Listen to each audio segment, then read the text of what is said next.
Hello दोस्तों, स्वागत है आपका एक और नए वीडियो में। और आज की वीडियो में हम एक नए तरह के फ्रॉड कह लीजिए, स्कैम कह लीजिए, उसके बारे में बात करेंगे। मेरे साथ मेरे दोस्त अर्जुन है, जिनके पास इस तरह का कॉल आया था, बट ये समझ गए कि स्कैम है, तो ये अपना एक्सपीरियंस पूरा शेयर करेंगे कि एक्चुअल में हुआ क्या था। मैं थोड़ा सा आपको ओवरव्यू दे देता हूँ कि ये किस तरह का स्कैम था। जैसे कि आपको पता है कि मोस्टली लोगों के पास कोई ना कोई एलआईसी पॉलिसी या फिर कोई ना कोई इंश्योरेंस पॉलिसी होती है। तो जो कॉल आता है वो इस तरह से आता है कि हम मतलब कि पॉलिसी के कुछ गवर्नमेंट की तरफ से कोई ऑफिस है, वहां से बोल रहे हैं, जहां से कि हम नॉर्मली चेक कर रहे हैं कि जिस कंपनी का आपने पॉलिसी लिया है वो आपको सर्विस अच्छे से दे रही है नहीं दे रही है। जस्ट एक फीडबैक कॉल है और वहां से बात की शुरुआत होती है। और उसके बाद वो किस तरह से यूजर को अपने जाल में फंसाते हैं उसके बारे में डिटेल में बताएंगे। और उसमें अर्जुन अपना पूरा एक्सपीरियंस शेयर करेंगे कि कैसे कैसे क्या क्या हुआ था और कब इनको रियलाइज हुआ कि एक तरह का फ्रॉड है। तो अब अर्जुन बताएंगे अपना एक्सपीरियंस। अर्जुन, क्या हुआ था एक्चुअल में? एक्चुअली मेरे पास फ़ोन आया पहले, और फ़ोन में उन लोगों ने बोला कि आपके पास इस कंपनी की पॉलिसी है।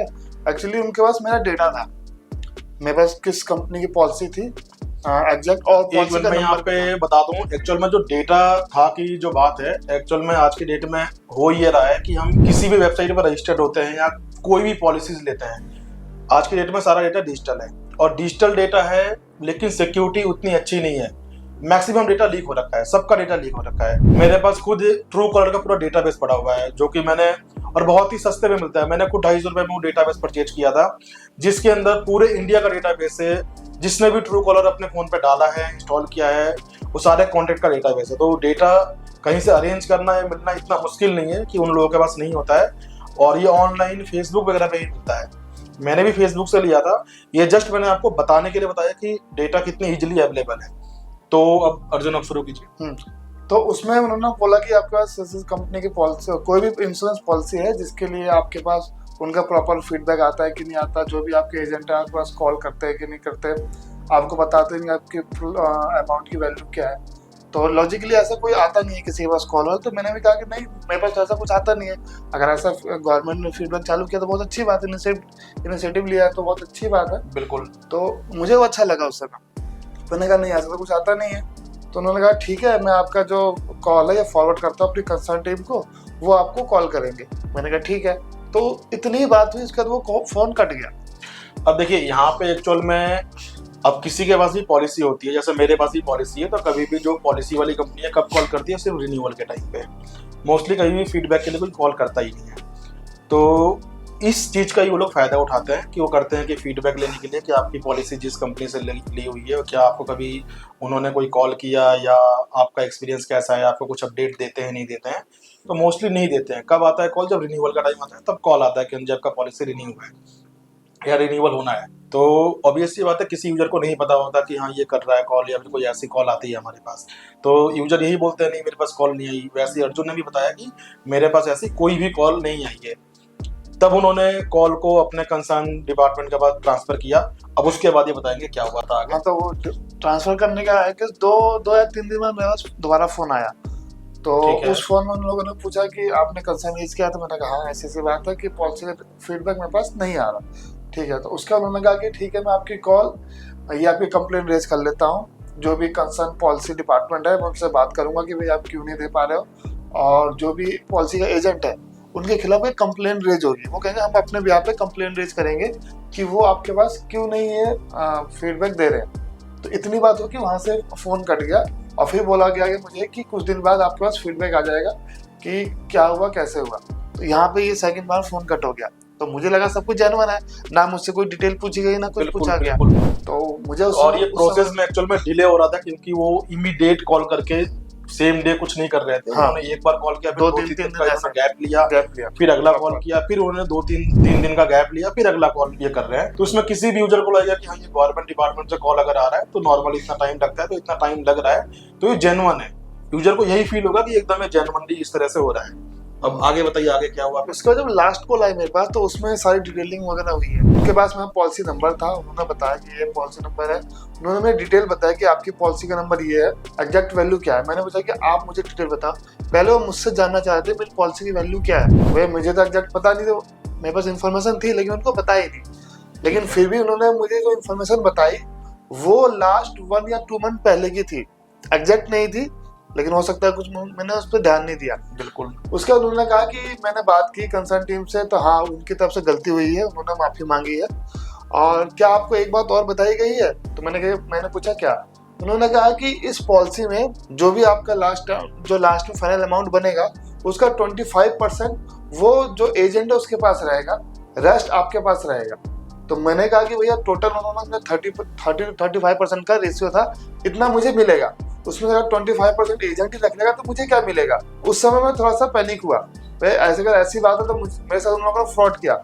तो यही बात उन्होंने पकड़ लिया, मुझसे कहा कि हाँ फ्रॉड तो हुआ आपके साथ, तो आपके पास ऑप्शन क्या, या तो आप उनके लिए कंप्लेन कर दो, और दूसरा आपके बिहाफ पे हम कंप्लेन रेज करेंगे और उनसे बोलेंगे कि पैसा वापस दे, ठीक है। जो भी अब तो ये 25% को मिलेगा ही मिलेगा। तो आपके पास ऑप्शन क्या है कि अभी अपनी पॉलिसी विड्रॉल कर ले। तो विड्रॉल करने के लिए उन्होंने कंडीशन रखी कि 2-3 केस है। पहला तो आप कंपनी से बात करो, विड्रॉल करेंगे तो कर लेंगे, बिल्कुल। दूसरा केस है कि हम आपको एक थर्ड पार्टी कंपनी, जितने भी इंश्योरेंस कंपनी के नाम थे 4-5 नाम गिना है, उसका उन्होंने कहा कि ये कंपनी आपके बिहाफ पे उनसे पैसे लेगी। आपको करना क्या होगा कि उसके जो जितने भी अमाउंट की आपकी पॉलिसी बनी है उसका एटलीस्ट 25% अमाउंट का आपको वहां से पॉलिसी परचेज करनी पड़ेगी। मैंने कहा कोई बात नहीं, परचेज। और उन्होंने ये भी कहा कि जो 25% आपसे झूठ बोल के लिया गया है वो भी दिलाएंगे। इस पे मैं ज्यादा श्योर हो गया कि हाँ चलो दिलाएंगे तो अच्छी बात है, मैं रेडी हूँ इसके लिए। तो रेडी होने का उन्होंने मुझसे एक चीज कहा कि आप वहां से पॉलिसी परचेज कर लो, फिर आपका केस लड़ेंगे। मैंने कहा पॉलिसी भी परचेज कैसे करें, जब तक वहां से मुझे पॉलिसी का पूरा अमाउंट मिलेगा नहीं, उसके ब्याज पे मैं परचेज करूंगा। बिल्कुल। तो यही एक मेरा क्या था जिससे मैं बच गया, नहीं तो अदरवाइज वो कोशिश कर रहे थे कि पहले आप उनकी दूसरी कंपनी की पॉलिसी परचेज करें, उसके बाद वो कंपनी ओनर आपके लिए केस लड़ेगा, जो आपकी प्रीवियस कंपनी है वहां से पैसे आपको दिलाएगा, जो कि नहीं होना था। वो मुझे बाद में रियलाइज हुआ, लेकिन सिर्फ इसी बात के लिए मैं अड़ गया कि नहीं मुझे पहले पैसे मिलेंगे तब। अब वो मुझे विद इन वन डे बोल रहे थे करो, नहीं तो उसके बाद क्या है कि ये ऑफर वैलिड नहीं रहेगा। फिर जो मतलब वो यूजर को किसी भी तरीके से इस तरह से करते हैं कि आप अभी आपके पास ऑप्शन है और अभी आपको करना है, अदरवाइज आपको ऑप्शन नहीं मिलेगा। वो वैलिड नहीं रहेगा। देखिए यहाँ पे मैं थोड़ा सा डिटेल में आपको बता दूं, एक्चुअल में इनके साथ जो ये केस हुआ था उसमें ये बताया गया था कि जो इस एजेंट ने आपकी पॉलिसी की है, जब आपकी पॉलिसी मैच्योर हो जाएगी तो उसमें 25% का जो अमाउंट है वो एजेंट को जाएगा, जबकि ऐसा होता नहीं है। कभी भी अगर हम पॉलिसी लेते हैं तो एजेंट को जरूर शेयरिंग जाती है, लेकिन उसकी खबर हमें नहीं होती है। हमें तो हमारे अमाउंट से मतलब होता है, अगर हमने 10,000 जमा किया तो हमें 10,000 के बेसिस पे मिलता है। जो एजेंट को पैसा जाता है वो पॉलिसी की जो कंपनी होती है वो कंपनी का पार्ट होता है उनको कमीशन देने का। तो वहां पे जो यूजर होता है उसका कोई रोल नहीं होता है। अब बहुत से लोगों को इतना तो जरूर पता होता है कि जहां से हमने पॉलिसी ली तो पॉलिसी एजेंट को पैसे मिलते हैं, लेकिन वहां पे इन लोगों को ये नहीं पता कि वो हमारा उसमें कोई पार्ट है ही नहीं। अगर मेरा 10,000 रुपये का मंथली कोई पॉलिसी का पेमेंट जा रहा है तो मुझे 10,000 के बेसिस पे ही आगे जो भी पेमेंट मिलना है वो मिलेगा, उसमें कोई पैसा नहीं कटता है। और यूजर को मोस्टली नहीं पता होता इतनी डिटेल, तो उनको लगता है कि नहीं तो एजेंट 25% रख लेगा। कहने का मतलब ये कि एक अच्छा खासा यूजर बैठा हुआ था, उसके अंदर पहले एक प्रॉब्लम क्रिएट कराई गई, पहले उससे बात करके एक प्रॉब्लम क्रिएट कराया गया कि हाँ जी आप तो ये इस बड़ी प्रॉब्लम में फंस गए हैं, हम आपको निकालेंगे।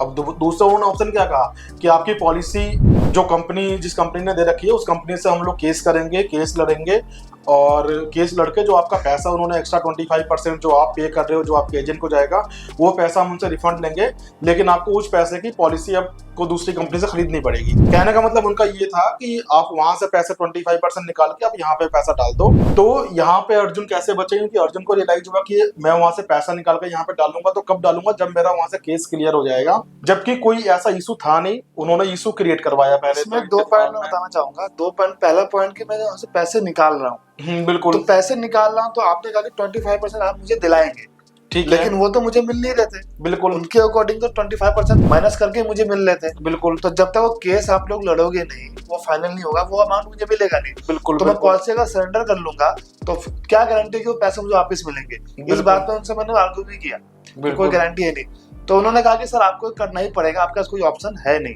उन्होंने ये मुझसे कहा। तो फिर मैं तो उसके बाद फिर मैंने बाकी गया, जो मेरी कंपनी ऑनर था उससे मैंने बात किया, जिसने मेरे एजेंट ने पॉलिसी की उससे बात किया। वो एक्चुअली मेरे अच्छे खासे जान पहचान के थे, जिसके कारण से मैं बच गया।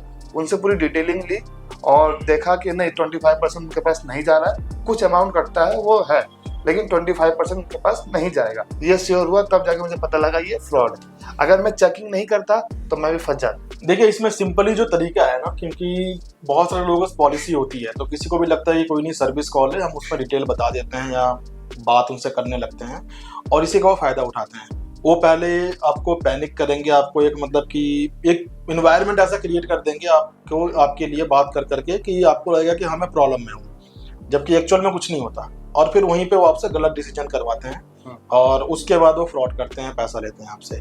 और इस तरह की कॉल्स मेरे पास भी आई है, आप लोगों के पास भी आई होगी। सिंपली कॉल जब उठाते हैं तो सिंपली ये बोलते हैं कि हम LIC और इंडिया के हेड ऑफिस से, हेड ब्रांच से बात करने हैं और इस तरह की चीजें होती हैं। और उसके बाद जब आप बात करने लगते हैं तो आपसे पॉलिसी के बारे में बात करने लगते हैं। इस तरह का मेरे पास भी कॉल आया था, कई बार आया है, लेकिन मेरे दिमाग में नहीं आया कि मैं इसको वीडियो बनाऊं। बट ये लास्ट वीक अर्जुन ने मेरे साथ डिस्कस करा कि इस तरह से मेरे साथ हुआ है अभी, तो मुझे लगा कि इसके ऊपर भी वीडियो जरूर बनाना चाहिए, क्योंकि इस तरह का फ्रॉड आज की डेट में हो रहा है। वो अपने और परचेज करवा देते हैं। आज की डेट में स्कैम और फ्रॉड तो हद से ज्यादा बढ़ गया है, मतलब कि आए दिन नए नए तरह के फ्रॉड चल रहे हैं। और बहुत सारे फ्रॉड को मैंने कैप्चर किया भी है, मैंने वीडियो बना के डाला भी है। बहुत से ऐसे फ्रॉड होते हैं जो कि छूट जाते हैं, जो कि मैं नहीं बना पाता हूँ। अगर कुछ ऐसा मेजर फ्रॉड आप लोगों के साथ भी अगर हुआ है तो आप कमेंट में जरूर डालिए, मैं कोशिश करूंगा उस पर वीडियो बनाने की। और मुझे उम्मीद है कि ये वीडियो आपको अच्छी लगी होगी, इन्फॉर्मेटिव लगी होगी। और ये वीडियो अपने आप दोस्तों के साथ जरूर शेयर कीजिए, अपने रिलेटिव के साथ शेयर कीजिए, जिससे कि वो भी इस तरह के फ्रॉड से बच पाए, क्योंकि कॉल तो जो जाती है तो सबके पास जाती है। तो मिलते हैं हम नेक्स्ट वीडियो में। आप वीडियो को लाइक कर दीजिए, अगर आपके कुछ सुझाव है तो आप कमेंट कीजिए, चैनल को सब्सक्राइब कर लीजिए। मिलते हैं हम नेक्स्ट वीडियो में।